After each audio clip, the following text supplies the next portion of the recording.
जो पार्टी 2013 और 14 के वक्त पूरे देश में फैल गई थी, हर राज्य में आम आदमी पार्टी का संगठन बन चुका था, कांग्रेस और भाजपा के बाद तीसरे विकल्प के रूप में जिसे देखा जाने लगा था, आज वही आम आदमी पार्टी दिल्ली जैसे छोटे राज्य की एक छोटी सी क्षेत्रीय पार्टी बनकर रह गई है। और इसके अपराधी भी स्वयं केजरीवाल हैं और उनके आसपास घूमने वाला उनका चेला गैंग।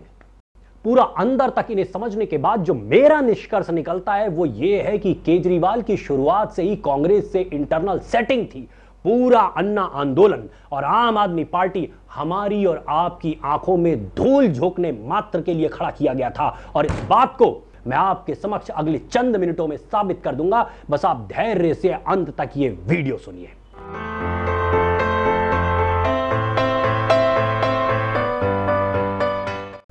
नमस्कार मित्रों, मैं आपका साथी, आपका सहयोगी ओमेंद्र भारत। हाल ही में मैंने एक चीज गौर की है, हो सकता है कि आपने भी गौर की हो, कि अरविंद केजरीवाल की जो सोशल मीडिया टीम है ये उछाल रही है उनका नाम 2024 के प्रधानमंत्री पद के दावेदार के रूप में। अब चूंकि मैं आम आदमी पार्टी के राष्ट्रीय परिषद का सदस्य रहा हूं और इन सभी को बहुत करीब से समझता हूं, इसलिए आज इस पर प्रतिक्रिया करते हुए आपके समक्ष एक महत्वपूर्ण विवेचना प्रस्तुत करना चाहता हूं। मेरा मानना है कि सपने देखने की सभी को आजादी होती है, लेकिन हमें थोड़ा लॉजिकल होकर बात करनी चाहिए। अगर हम 2014 की बात करें तो आम आदमी पार्टी की मुट्ठी उस वक्त बंद थी। कोई नहीं जानता था कि देश की जनता किस प्रकार से इस नई पार्टी के लिए रिएक्ट करने वाली है। आम आदमी पार्टी पंजाब छोड़कर पूरे देश में हारी, केजरीवाल खुद बनारस से हारे, दिल्ली की सातों सीटें ये लोग हार गए। लेकिन 2019 के चुनाव तक केजरीवाल 4 साल दिल्ली के मुख्यमंत्री रह चुके थे। वो नए नहीं थे दिल्ली के लिए। बावजूद इसके उस लोकसभा चुनाव में भी आम आदमी पार्टी दिल्ली में खाता खोलने में सक्षम नहीं हो सकी। वो पुनः 7 की सातों सीटें हार जाती है, बल्कि 3 सीटों पर जमानत जब्त हो गई उसी आम आदमी पार्टी की, जो 4 साल से वहां पे अपना मुख्यमंत्री दिल्ली में चला रही थी। जो पार्टी 2013 और 14 के वक्त पूरे देश में फैल गई थी, हर राज्य में आम आदमी पार्टी का संगठन बन चुका था, कांग्रेस और भाजपा के बाद तीसरे विकल्प के रूप में जिसे देखा जाने लगा था, आज वही आम आदमी पार्टी दिल्ली जैसे छोटे राज्य की एक छोटी सी क्षेत्रीय पार्टी बनकर रह गई है। और इसके अपराधी भी स्वयं केजरीवाल हैं और उनके आसपास घूमने वाला उनका चेला गैंग।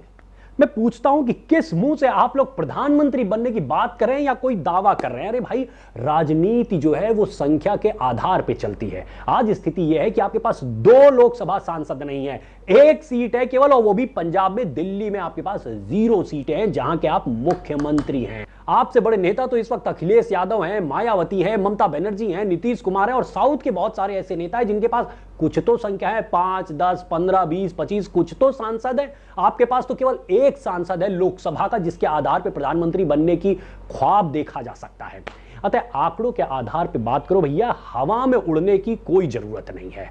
खैर, इन लोगों से मुझे कोई मतलब नहीं है, पर जो अब मैं मुख्य विवेचना आपके समक्ष प्रस्तुत करने जा रहा हूं इस वीडियो के माध्यम से, वो ये है कि मेरे जैसे वो बहुत से युवा जो अन्ना आंदोलन के समय से घर, परिवार, कारोबार सब छोड़कर इनके साथ लगे थे, और जिस पार्टी को हजारों जुझारू कार्यकर्ताओं ने अपने खून पसीने लगाकर राष्ट्रीय स्तर पर खड़ा कर दिया था, वो आज किस तरीके से दिल्ली जैसे एक छोटे राज्य की एक क्षेत्रीय पार्टी बन के रह गई है, इसे समझने की जरूरत है।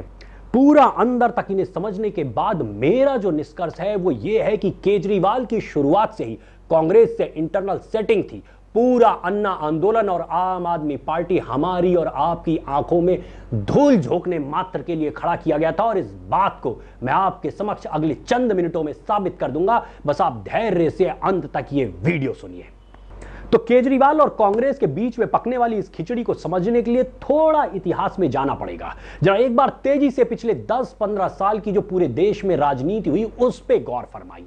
साल 2004 से लेकर 14 तक कांग्रेस की केंद्र में सरकार रही, जो आकंठ भ्रष्टाचार में डूबी हुई थी, जिसके वित्त मंत्री और गृह मंत्री जैसी बड़ी कुर्सियों पर अलग अलग समय यही पी चिदंबरम साहब विराजमान हुआ करते थे, जो आजकल जांच एजेंसियों के घेरे में है और अभी 4 दिसंबर 2019 को 105 दिन की तिहाड़ से जेल काटकर जमानत पर रिहा हुए हैं। तो सोनिया मनमोहन सरकार के दौरान आए दिन कोई न कोई बड़ा भ्रष्टाचार का मामला जनता के समक्ष आया करता था। अब मैं आपको याद दिलाना चाहूंगा वर्ष 2009 की। उस समय तक बाबा रामदेव भ्रष्टाचार के खिलाफ एक मुखर आवाज बन चुके थे और आस्था चैनल के माध्यम से घर घर तक उनकी आवाज पहुंचने लगी थी। देश भर में उनकी सभाओं में हजारों की संख्या में लोग आने लगे थे और लाखों करोड़ों लोग उनसे जुड़ चुके थे। बाबा रामदेव अपनी सभाओं में न केवल लोगों को योग व स्वदेशी सामानों को इस्तेमाल करने के लिए प्रेरित करते थे, बल्कि काले धन से लेकर कांग्रेस के हर भ्रष्टाचार के खिलाफ बिना हिचके पूरे आत्मविश्वास के साथ बोलते थे। साल 2010 आता है जब बाबा रामदेव ने यह घोषणा की कि वो एक नई पार्टी बनाएंगे, जिसका नाम भी उन्होंने घोषित कर दिया था भारत स्वाभिमान पार्टी। मुझे उम्मीद है कि आप लोग को याद होगी वो पार्टी का नाम। और उन्होंने यह भी घोषणा की कि अगले लोकसभा चुनाव तक वो हर सीट पर चुनाव लड़ेंगे। इस घोषणा के बाद कांग्रेस के अंदर घबराहट चालू हो गई, फड़फड़ाहट चालू हो गई कि भैया अब कुछ तो करना पड़ेगा, वरना अगला चुनाव और हमेशा के लिए अपने वोटर्स सब हाथ से निकल जाएंगे।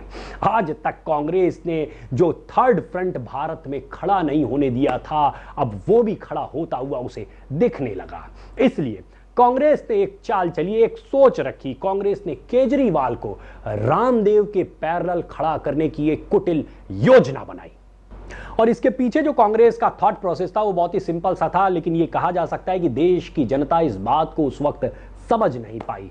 कांग्रेस ने सोचा कि आज हमारा ही एक बंदा हमारे ही भ्रष्टाचार के खिलाफ हम ही को गाली देते हुए हमारे ही बैक सपोर्ट से खड़ा होगा और कल जब हम उसे इशारा करेंगे तो वो अपना सारा संगठन समेट के हमारे चरणों में अर्पित कर देगा। भैया बाबा रामदेव तो उनकी सुनते नहीं हैं, तो उन्होंने सोचा कोई हमारा बंदा आए, उनको पीछे छोड़े और आगे खड़ा हो जाए और उसको जब हम इशारा करेंगे तो वो अपना सब कुछ समेट के हमारे चरणों में अर्पित कर दे। ये कुटिल चाल कांग्रेस ने सोच के चली। उस समय तक केजरीवाल को कोई खास इतना नहीं जानता था और अन्ना हजारे भी उत्तर भारत में इतने नोन नेम नहीं थे। 27 फरवरी 2011 का दिन याद करिए। 27 फरवरी 2011 बहुत इंपॉर्टेंट डेट है, क्योंकि ये वो डेट है जब बाबा रामदेव ने दिल्ली के रामलीला मैदान में एक बहुत बड़ी रैली का आयोजन किया था काला धन और भ्रष्टाचार के खिलाफ। मुझे वो दिन अच्छे से इसलिए याद है क्योंकि वो पूरे दिन हम लोगों ने आस्था चैनल पर उस पूरे आयोजन का जो है लाइव प्रसारण सुना था। आज भी आप चाहेंगे तो YouTube पर 27 फरवरी 2011 प्लस बाबा रामदेव रैली करके आप डाल दीजिए तो उस रैली के आपको सारे वीडियोस मिल जाएंगे जिसमें अलग अलग लोगों ने स्पीचेस दिए। वो सारे स्पीचेस आज भी YouTube पे अवेलेबल हैं। पहली बार आदरणीय अन्ना हजारे जी को उसी रैली में, उसी मंच पे हम लोगों ने सुना और उसी कार्यक्रम में उन्होंने घोषणा की कि अप्रैल 2011 में वो भ्रष्टाचार के खिलाफ एक सख्त कानून की मांग लेकर आमरण अनशन पर बैठेंगे। और इस तरह से जन लोकपाल बिल की मांग को लेकर एक आंदोलन का बीज पड़ा, जिसे पूरी तरीके से संचालित कर रहा था केजरीवाल का एनजीओ परिवर्तन। बाबा रामदेव ने अप्रैल 2011 के लोकपाल आंदोलन का भी खुलकर समर्थन किया। उनको तो पता ही नहीं चला कि जिस भ्रष्टाचार व काले धन के खिलाफ उन्होंने लोगों के मानस पटल को तैयार करके घर से बाहर निकालकर आंदोलन के लिए प्रेरित किया था, उसे पूरे षड्यंत्र के तहत उनके ही मंच से केजरीवाल के मैदान में खींच लिया गया था।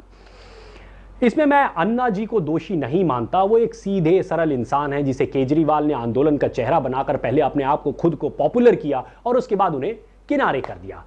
आपको याद होगा साल 2011 में दिल्ली में 2 बार जन लोकपाल आंदोलन हुआ और कई कई दिन चला। कांग्रेस की सरकार उनसे बातचीत करती रही। अब आगे बढ़ने से पहले वर्ष 2011 में दिल्ली में जो 2 प्रमुख आंदोलन हुए, मैं चाहूंगा कि आप एक बार कंपेयर करिए और साथ में यह भी कंपेयर करिए कि कांग्रेस की सरकार का उन दोनों आंदोलनकारियों के प्रति, उन दोनों ग्रुप्स के प्रति कैसा रवैया रहा। पहला, जब बाबा रामदेव 4 जून 2011 को भ्रष्टाचार के खिलाफ रामलीला मैदान में अपना आंदोलन शुरू करने जाते हैं तो उन्हें रातों रात पुलिसिया कार्रवाई कराकर उठने पर मजबूर कर दिया जाता है और उस घटना पर सोनिया जी के माउथपीस यानी तथाकथित प्रधानमंत्री, मैं उन्हें तथाकथित ही कहता हूं क्योंकि भैया वो कहने भर के लिए प्रधानमंत्री थे, बाकी डोर तो उनकी कहीं और से खिंचती थी। तो उनके तथाकथित प्रधानमंत्री अर्थात मनमोहन जी कहते हैं, it was unfortunate but there was no alternative. पढ़िए जरा, यहां पे मैंने कुछ अंडरलाइन कर रखा है, आपके लिए ही रखा है ये स्लाइड, इसको ध्यान से पढ़िए और समझिए कि मतलब इनके अनुसार पुलिस की वो बर्बरतापूर्ण कार्यवाही दुर्भाग्यपूर्ण तो थी, किंतु इनकी सरकार के पास कोई दूसरा विकल्प नहीं बचा था और इसीलिए जो शांति से लोग सो रहे थे कैंप के अंदर, उनके ऊपर रातों रात पुलिसिया डंडे चलवा के उन्हें वहां से भगाना पड़ा, खदेड़ना पड़ा। क्यों भाई? मैं पूछना चाहता हूं, बाबा रामदेव और उनके साथ जो अनशन करने वाले लोग वहां पे बैठे थे, क्या वो आतंकवादी थे?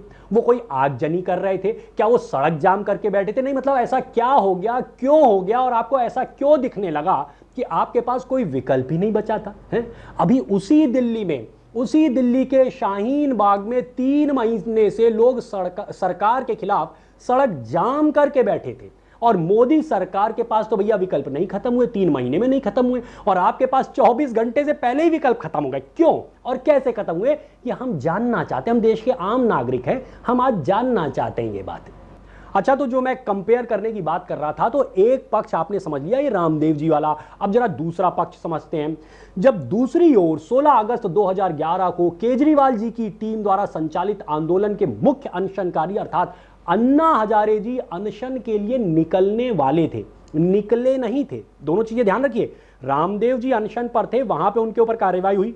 अन्ना जी अनशन के लिए निकलने वाले थे, उसके पहले ही उन्हें वहां पे गिरफ्तार कर लिया जाता है, अरेस्ट कर लिया जाता है और पुलिस अपनी सुरक्षा में 3 दिन तक उनको रखती है ताकि पब्लिक में और मीडिया में एकदम एक हाइप क्रिएट होने लग जाती है, एकदम हाइप क्रिएट होती है। क्यों? क्योंकि भैया जनता को वो 2.5 महीने पहले जो पुलिसिया बर्बरता जनता ने रामदेव जी के ऊपर देखा था, वो बर्बरता उसे याद आ जाती है और वो सड़क पे उतरने लगती है, मीडिया भी इसे उठाने लग जाता है और वो सड़क पे उतरने लगती है। और उसके बाद पुलिस अन्ना जी की पूरी टीम को 15 दिन तक सरकार के भ्रष्टाचार के खिलाफ भूख हड़ताल करने की अनुमति दे देती है। पढ़िए जरा, कुछ रेड कलर से मैंने अंडरलाइन कर रखा है आपके लिए, जरा ध्यान से पढ़िए और सोचिए। मतलब ये कहते हुए कि हमारे पास कोई विकल्प नहीं बचा है, एक तरफ एक को तो आप 24 घंटे नहीं बैठने देते हैं और दूसरे को अपनी सुरक्षा में रखकर 3 दिन रखकर जनता की भावनाओं को कुरेदते हैं, फिर उन्हें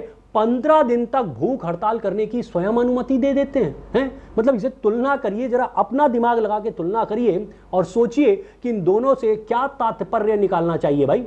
मतलब मुझे जो समझ में आ रहा है वो यही कि कांग्रेस को बाबा रामदेव के आंदोलन से डर था, वो इनके नियंत्रण में नहीं आ रहे थे, लगाम नहीं पकड़ पा रहे थे बाबा रामदेव की, इसलिए उसी भ्रष्टाचार के मुद्दे पर अपने रिमोट कंट्रोल से संचालित होने वाली एक टीम खड़ी करनी थी इन्हें, जिसका कद रामदेव से बड़ा करना था।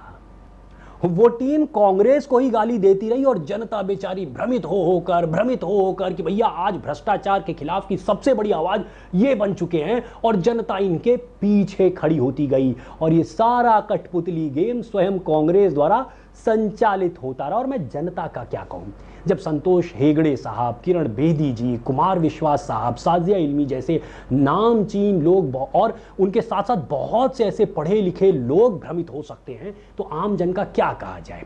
और वैसे भी कांग्रेस की ये चिर परिचित आदत रही है कि जब वो प्रधानमंत्री भैया एक कठपुतली टाइप का इस्तेमाल कर सकते हैं, तो सामने दुश्मन भी वो कठपुतली वाला क्यों नहीं खड़ा कर सकते हैं, जिसमें झूठी लड़ाई दुनिया को दिखा दिखा कर दुनिया को भ्रमित करते रहे। मतलब पूरी जो स्क्रिप्ट लिखी उन्होंने कि हीरो भी इनका और विलेन भी इनका, पूरी जो स्क्रिप्ट लिखी कि खुद को विलेन साबित किया और सामने जो हीरो खड़ा किया, वो हीरो भी इनकी पटकथा में इन्हीं के द्वारा रचा हुआ था और वो हीरो भी असल में विलेन था, हम लोग को पता ही नहीं चला। दूसरी तरफ केजरीवाल हमेशा ये कहते रहे कि मैं कभी पार्टी नहीं बनाऊंगा। पूरे आंदोलन में आपने सुना होगा, मैं कभी पार्टी नहीं बनाऊंगा, मैं कभी पार्टी नहीं बनाऊंगा, और उन्हें पीछे से बैकिंग देने वाली वही कांग्रेस बार बार ताल ठोक के कहती रही, दम है तो चुनाव लड़ो, दम है तो चुनाव लड़ो, मैदान में आओ, मैदान में आओ। वो उन्हें प्रवोक करके रास्ता दिखाती रही, क्योंकि कांग्रेस की पहले से प्लानिंग थी कि इन्हें पहले भ्रष्टाचार के खिलाफ के आंदोलन का मुखिया बनाना है,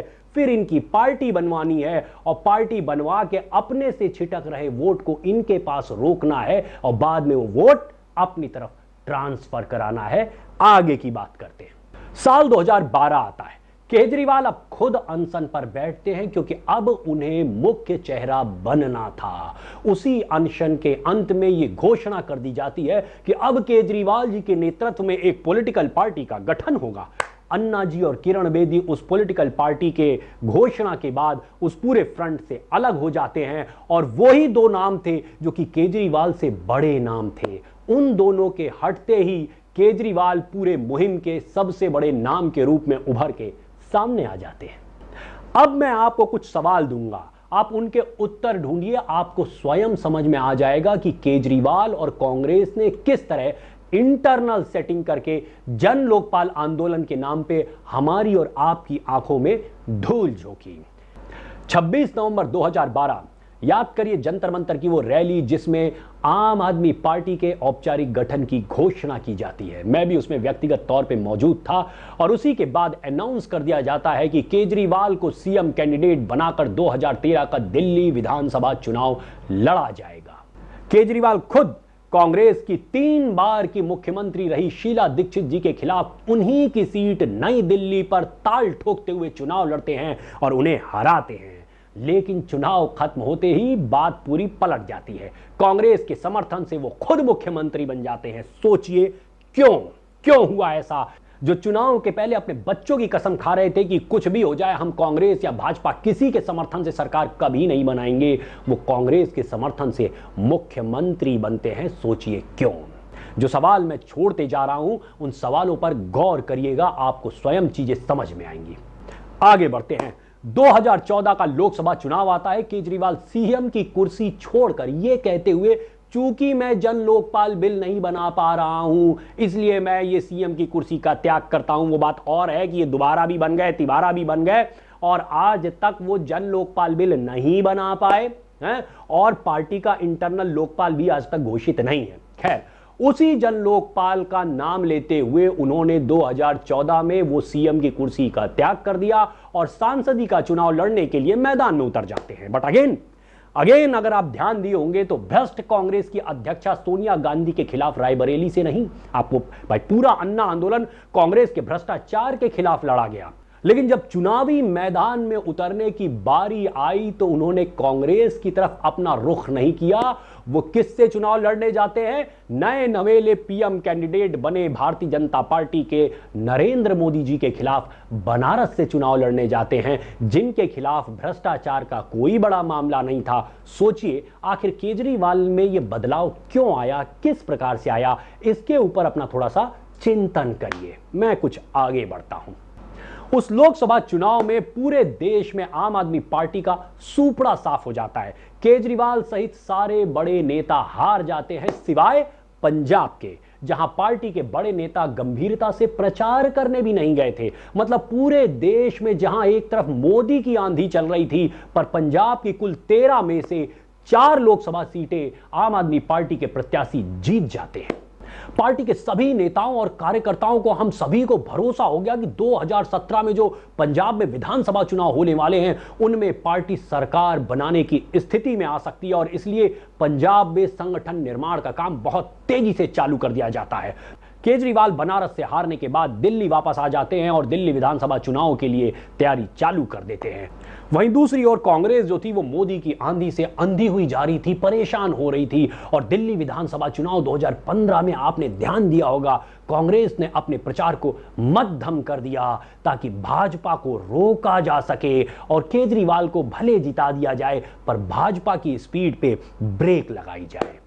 और परिणाम यह होता है कि कांग्रेस शून्य पर पहुंच जाती है। मतलब जिस पार्टी का मात्र 1.5 साल पहले, 2015 से 1.5 साल पहले अगर आप देखें तो उसी कांग्रेस पार्टी का मुख्यमंत्री हुआ करता था दिल्ली में, और वो भी 15 साल कुर्सी संभालने वाली शीला दीक्षित जी जैसी एक मजबूत मुख्यमंत्री जिसकी थी, उसी पार्टी की 0 सीटें आ जाती हैं और आम आदमी पार्टी प्रचंड बहुमत से अपनी सरकार बना ले जाती है। आपको सेटिंग की कोई बदबू तो जरूर इसमें आ रही होगी, कुछ गड़बड़ जरूर है। थोड़ा गौर करिए इस पे, आपको समझ में आ जाएगा सारा खेल। खैर, साल 2017 भी आ जाता है जिसमें यह उम्मीद की जा रही थी कि आम आदमी पार्टी पंजाब में चुनाव जीतकर सरकार बनाएगी, पर भैया होता कुछ उल्टा है। आम आदमी पार्टी में इंटरनल पॉलिटिक्स हो जाती है। चुनाव के कुछ महीने पहले पार्टी के कर्मठ जमीनी संघर्ष से खड़े हुए वो प्रदेश संयोजक सुच्चा सिंह जी, जिन्होंने पूरा संगठन पंजाब का खड़ा किया था और उन्हीं के दम पे उम्मीद की जा रही थी कि ये पंजाब का चुनाव निकाल ले जाएंगे, उनके ऊपर उल्टे सीधे आरोप लगाकर उन्हें पार्टी से निकाल दिया जाता है। संगठन कमजोर हो जाता है और आम आदमी पार्टी चुनाव हार जाती है। और जीतता कौन है भैया? जीतती है कांग्रेस। फिर से आपको सोचना पड़ेगा कि कुछ तो यहां पे लफड़ा हुआ, इसी लफड़े पे हम लोग को ध्यान देना है। केजरीवाल के खास लोगों ने वहां पे ये पूरा खेल खेला। खैर, आपको क्या लगता है कि पर्दे के पीछे क्या गेम चल रहा था? अपना दिमाग स्वयं लगाइए। कुछ और साक्ष्य इकट्ठा करते हैं। 2015 का दिल्ली विधानसभा चुनाव बम्पर स्टाइल में जीतने के बाद आम आदमी पार्टी के कार्यकर्ताओं में पूरा जोश था। हम सभी ये सोच रहे थे कि अब पार्टी को राष्ट्रीय स्तर पर खड़ा करने की जरूरत है और सारे के सारे लोग जुट जाते हैं इसमें। पर पार्टी के शीर्ष नेतृत्व में केजरीवाल गुट, जो उनका किचन कैबिनेट था, उनको कुछ और मंजूर था। तो सबसे पहले उन्होंने यह किया कि शीर्ष नेतृत्व में जो दूसरे नेता लोग उन्हें लग रहे थे, जो उनसे सवाल कर सकते थे, उन्हें उठाकर पहले बाहर कर दिया गया। मतलब योगेंद्र यादव, प्रशांत भूषण, अजीत झा, प्रोफेसर आनंद और बाद में कुमार विश्वास को भी उन्होंने बाहर करके उन सबकी छुट्टी कर दी। यूपी हो, एमपी हो, बिहार हो, जितने भी राज्य हो, हर राज्य के कार्यकर्ता अपने यहां के संगठन को मजबूत करके अगले विधानसभा चुनाव की तैयारियों में लग गए थे।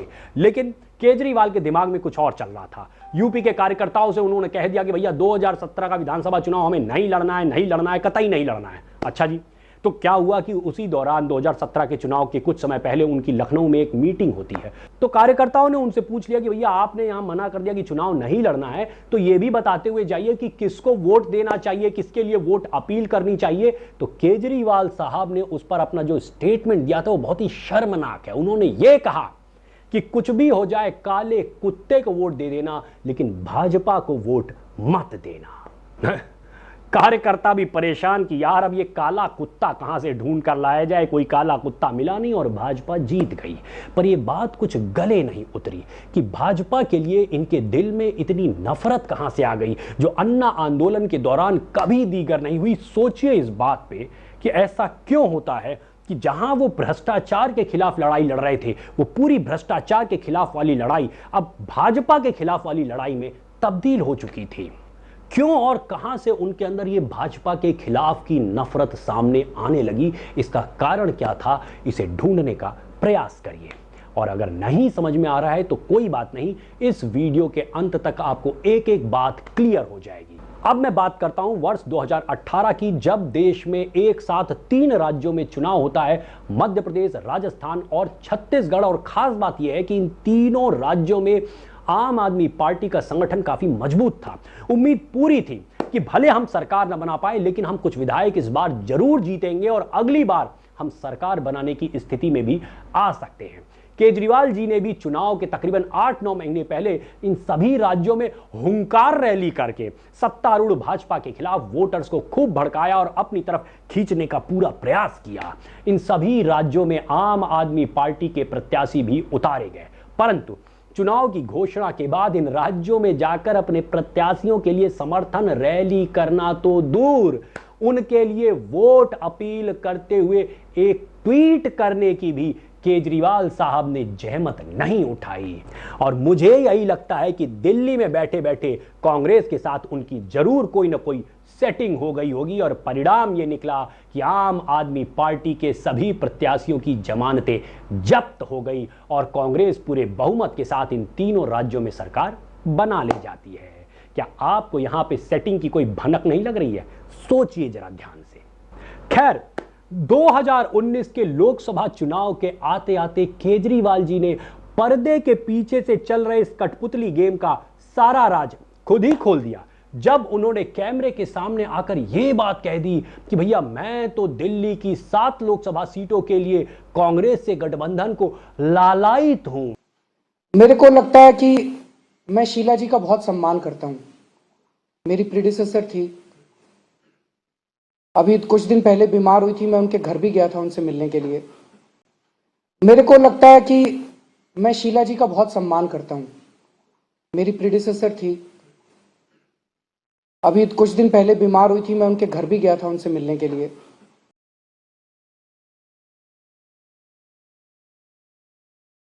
उसी वजह से हम लालायित हैं। अरविंद, गठबंधन की बात पूरी तरह खत्म हो गई है या अभी भी गुंजाइश है? उन्होंने लगभग मना कर दिया, उसी वजह से हम लालायित हैं। अरविंद, गठबंधन की बात पूरी तरह खत्म हो गई है या अभी भी गुंजाइश है? उन्होंने लगभग मना कर दिया। ये लालायित शब्द याद रखने की जरूरत है कि ये उस कांग्रेस से गठबंधन को लालायित हो गए जिसके भ्रष्टाचार के खिलाफ पूरा अन्ना आंदोलन खड़ा किया गया था। जरा सोचिए, क्या यहां भी आपको सेटिंग की कोई बू नहीं मिल रही है? और उससे भी आगे बढ़कर उन्होंने एक कार्यक्रम में यहां तक कह दिया कि मैं मोदी और अमित शाह को हराने के लिए किसी भी हद तक जाने को तैयार हूं। मतलब कौन सी हद तक जाने को तैयार हो भैया, और क्यों जाने को तैयार हो? उनके खिलाफ भ्रष्टाचार का ऐसा कौन सा मामला था कि जो भ्रष्टाचार के खिलाफ लड़ने वाली आवाज मानी जाती थी वो आज जो है भाजपा के नेताओं के पीछे पड़ी? आखिर क्यों? सुनिए जरा, उनकी ये वीडियो सुनिए, उन्हीं की आवाज में ये बात सुनिए।